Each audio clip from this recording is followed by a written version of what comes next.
Video बघणाऱ्या प्रत्येकाला महाप्रपंचतर्फे तेजस तुंगारचा सप्रेम जय शिवराय, सप्रेम जय श्रीराम। आधी उद्धव ठाकरे शिवतीर्थावर गेले, राज ठाकरे आणि त्यांची चर्चा झाली। मग राज ठाकरे मातोश्रीवर गेले आत्ता नुकतेच, आणि त्या दोघांची चर्चा झाली बंद दाराआड। आता या अगोदर देखील अशीच बंद दाराआड चर्चा झाली होती उद्धव ठाकरेंची। कोणासोबत? अमित शहा यांच्यासोबत। आणि मग त्या गोष्टीचं खूप मोठं स्वरूप आपल्या समोर आहे। आपल्या प्रत्येक भाषणामध्ये उद्धव ठाकरे सांगत होते की बंद दाराआड यांनी मला वचन दिलेलं होतं मुख्यमंत्री तुम्हाला बनवू म्हणून, किंवा शिवसेनेचा मुख्यमंत्री बनवू म्हणून, मात्र यांनी तसं केलं नाही आणि म्हणून मी बाहेर होतो। बंद दाराआड मला वचन दिलं होतं, बंद दाराआड। आत्ताची चर्चा सुद्धा बंद दाराआड झालेली आहे। उद्या चालून जर काही ऊच नीच झालं, उजवडावं झालं, तर उद्धव ठाकरे परत रडारड करणार की बंद दाराआड मला राजने असं वचन दिलेलं होतं, मात्र राज त्याच्या शब्दावरून फिरला। पॉसिबल आहे, उद्धव ठाकरे काही पण करू शकतात।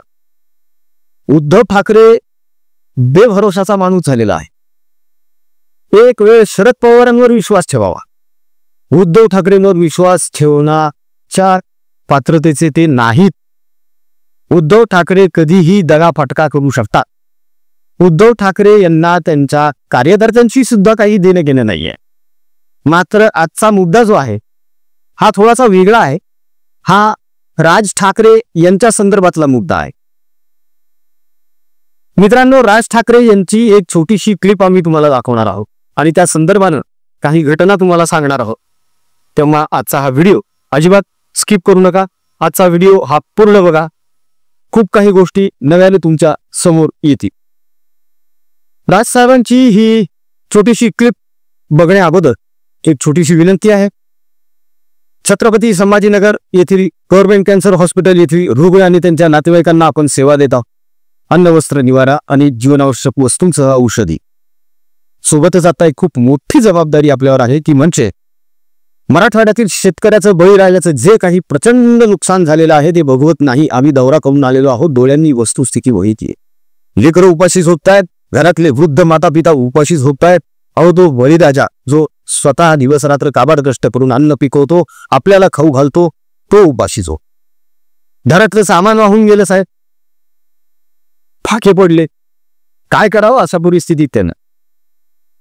म्हणूनच आम्ही निर्णय घेतला की आपल्या स्वाभिमानी हिंदू प्रपंच परिवारातर्फे आपण पुढे येऊया आणि त्या बळीराजाची दिवाळी तरी किमान गोड करूया।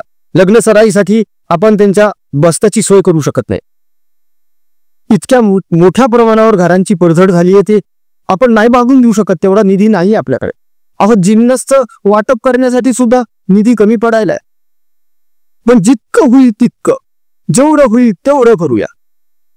किमान 5, 25, 50, 100 बळीराजाच्या चेहऱ्यावर जरी सुख आलं आणि त्यांचे लेकरं सुखानं दिवाळी साजरी करू शकले तरी खूप झालं। किमान त्यांच्या घरामध्ये एक आकाश कंदील लागेल आणि घरामध्ये 2 पणत्या लागतील 4 दिवस, एवढं तेल तरी त्यांना देता आलं पाहिजे आपल्याला, आणि जेवणाचं सामान बस। हात जोडून कळकळीची विनंती आहे, तुमच्या मर्जीनुसार, तुमच्या इच्छेनुसार तुम्हाला या सत्कर्मामध्ये, या आपल्या बळीराजासाठी जे काही योगदान द्यावं असं वाटतंय, दिल्या गेलेल्या जीपे फोनपे क्रमांकावर अवश्य द्या। सोबतच त्याचा स्क्रीनशॉट काढून तुमचं नाव, गाव, शहर, मोबाईल क्रमांक त्यामध्ये इन्क्लूड करा, आम्हाला व्हॉट्सअप करा, म्हणजे त्याची पावती बनवून आपल्याला त्याचा रीतसर ट्रॅक ठेवता येईल। मित्रांनो, आज त्यांना गरज आहे, आपण त्यांच्या पाठीशी उभे राहूया। आज त्याला खाऊ घालूया, उद्या तो आपल्याला खाऊ घालेल। चला आता बघूया राज ठाकरे यांची ही छोटीशी क्लिप। एक स्लोगन चालायची की बाण हवा का खान, आणि दुर्दैव असं की आज उद्धव ठाकरेंकडनं बाण निघून गेलाय, उरले फक्त खान। मला नाही आबरू, मी कशाला घाबरू।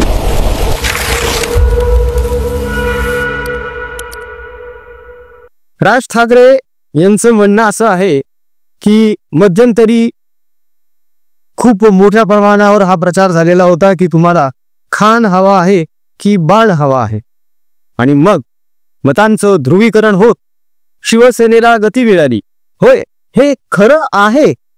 छत्रपती संभाजीनगर येथे खूप मोठ्या प्रमाणावर खान हवा की बाण हवा असा प्रचार करण्यात आला. आता अर्थात इम्तियाज जलील उभे होते, चंद्रकांत खैरे होते त्यांच्या विरोधामध्ये. मात्र जलीलांनी खैरेंचा पराभव केला. यावेळी संदीपान भुमरे शिंदे गटातर्फे उभे होते, राजू शिंदे उबाटातर्फे उभे होते, जलील सुद्धा उभे होते.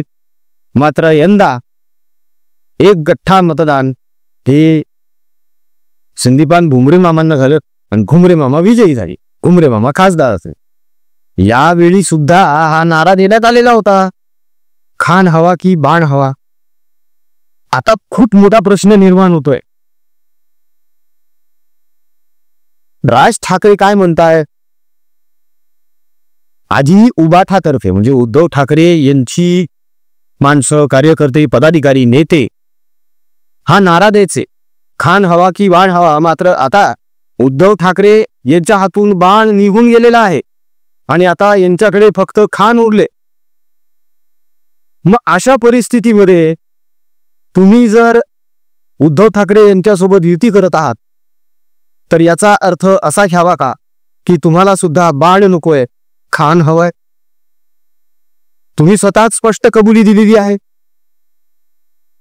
बेहरामपाड्यामध्ये जे बांगलादेशी घुसखोर राहतात त्यांच्या विरोधामध्ये अनेक तक्रारी बीएमसी कडे गेल्या.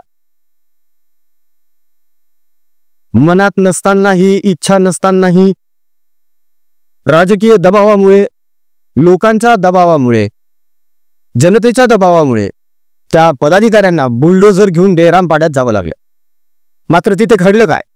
आदित्य ठाकरे आणि वरुण सरदेसाई हे त्या बुलडोझरच्या समोर जाऊन उभे राहिले आणि म्हणाले की जर बुलडोझर चालवायचा असेल तर आधी आमच्या अंगावर चालवा आणि मग या झोपड्या पाडा. 180 झोपड्या होत्या, बांगलादेशी घुसखोर सगळे. आणि त्या बांगलादेशी रोहिंग्यांना वाचवण्यासाठी हे दोन उबाठा गटाचे नेते पुढे आले. हे महाराष्ट्र नवनिर्माण सेना आणि सन्माननीय राजसाहेब ठाकरे यांना चाललं का?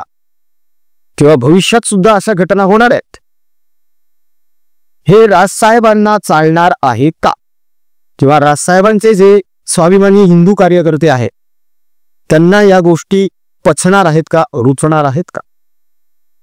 ऑलरेडी हिंदू देवी देवतांवर अश्लाघ्य, अश्लील, असभ्य टीका करणारी सुषमा अंधारे, जिने दस्तूर खुद्द बाळासाहेब ठाकरे यांची सुद्धा मस्करी केली, खिल्ली उडवली, टर उडवली, ज्या बाईने राज ठाकरे यांच्यावर सुद्धा पातळी सोडून टीका केली, ती शिवसेनेची उपनेता आहे उबाठा गटाची.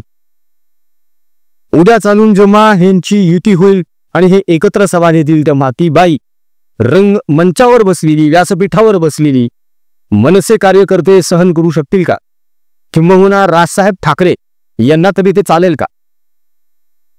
ज्या मनसे नेते संदीप देशपांडे यांचे पाय भांडूपच्या देवानंदच्या गुंडाने तोडले होते, तो गुंड आता यांच्या मांडीला मांडी लावून व्यासपीठावर बसेन आणि भाषण ठोकेन, हे मनसेच्या कार्यकर्त्यांना आणि दस्तूरखुद्द राजसाहेबांना चालणार आहे का? की याच सगळ्या गोष्टींची चर्चा करण्यासाठी बंद दाराआड राजसाहेब ठाकरे आणि उद्धव ठाकरे यांची भेट झाली. ज्याप्रमाणे राजसाहेब ठाकरे यांच्यावर अटी आणि शर्ती घालण्यात आलेल्या आहेत की फडणवीसांना भेटू नका, शिंदेंना भेटू नका, यांना भेटू नका, त्यांना भेटू नका, त्याचप्रमाणे मग कदाचित राज ठाकरे यांनी सुद्धा अटी घातलेल्या आहेत का की उद्या चालून जर आपली युती झाली उबाठा गटाची आणि मनसेची तर अंधारेबाई आणि हा भांडूपचा देवानंद व्यासपीठावर दिसता कामा नये? होऊ शकतं. राजसाहेब ठाकरे तेवढे स्वाभिमानी निश्चितच आहेत, पण मतांच्या ध्रुवीकरणासाठी कोणता नेता कधी काय निर्णय घेईल काहीच सांगता येत नाही.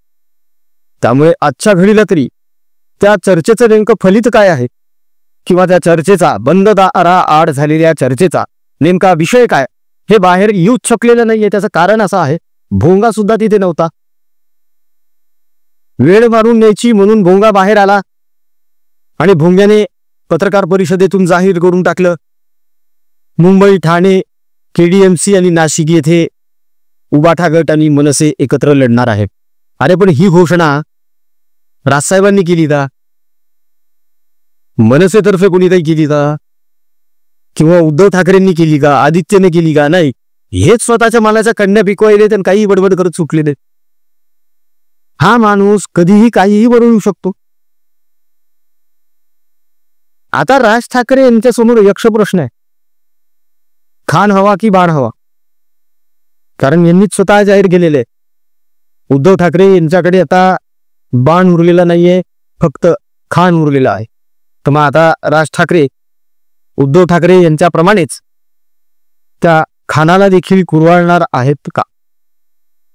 ज्याप्रमाणे उद्धव ठाकरे यांच्या सभेमध्ये पाकिस्तानचे झेंडे मिरवले गेले, टिपू सुलतानचे नारे दिले गेले, नाराय तकबीर म्हणून उद्धव ठाकरेंचं जागोजागी स्वागत करण्यात आलं, त्याचप्रमाणे आता राज ठाकरेंचं स्वागत होणार आहे का? आणि ते राज ठाकरेंना चालणार आहे का? हा मूळ मुद्दा आहे, हा मूळ प्रश्न. कदाचित यावरच तोड काढण्यासाठी मातोश्रीवर दीर्घकाळ बंद दाराआड राज ठाकरे यांनी उद्धव ठाकरे यांच्यासोबत चर्चा केली. मात्र मूळ प्रश्न तरी तसाच राहतो, राज ठाकरे यांना बाण हवाय की खान हवाय? मित्रांनो, या बाबतीमध्ये तुमचं काय मत आहे? कमेंटमध्ये आम्हाला निश्चितच कळवा. जाता जाता पुनश्च एकदा विनंती, Chhatrapati Sambhajinagar government cancer hospital येथील रुग्ण आणि त्यांचे नातेवाईक यांच्यासाठी औषधं, जीवनावश्यक वस्तू, अन्न, वस्त्र, निवारा याची सोय आपण करत आहोत. सोबतच मराठवाड्यामधला आपला जो बळीराजा आहे, जो आपल्याला खाऊ घालतो, तो आज उपाशी आहे. त्याचे लेकरं उपाशी, त्याचे आई वडील उपाशी. दिवाळी तोंडावर आहे मित्रांनो. आपण फार भव्य दिव्य कार्य नाही करू शकत त्यांच्यासाठी, किमान त्यांची दिवाळी गोड होईल एवढंच करूया.